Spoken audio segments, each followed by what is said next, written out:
কিভাবে কাজে লাগায় আমাদের একটা জিকিরের জিকির। আল্লাহ রাব্বুল আলামিন ডাকতে বলে মুসা আমি রব্বুল আলামিন তোমাকে ছোট্ট একটা জিকির দিলাম, তুমি সেই ওজিফাটা পাঠ করতে থাকো। আল্লাহ রাব্বুল আলামিন মুসা আলাইহিস সালামকে ছোট্ট একটা ওজিফা দিলেন। ওজিফাটার নাম লা ইলাহা ইল্লাল্লাহ। আল্লাহ নবী মুসা আলাইহিস সালাম বললেন, আমি আপনার কাছে বলতেছি আমাকে একটা ওজিফা দেন যাতে আমি সময়টাকে কাজে লাগাইতে পারি।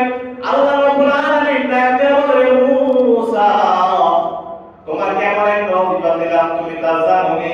কেমন ওজিফা দিলাম জানো? এই লা ইলাহা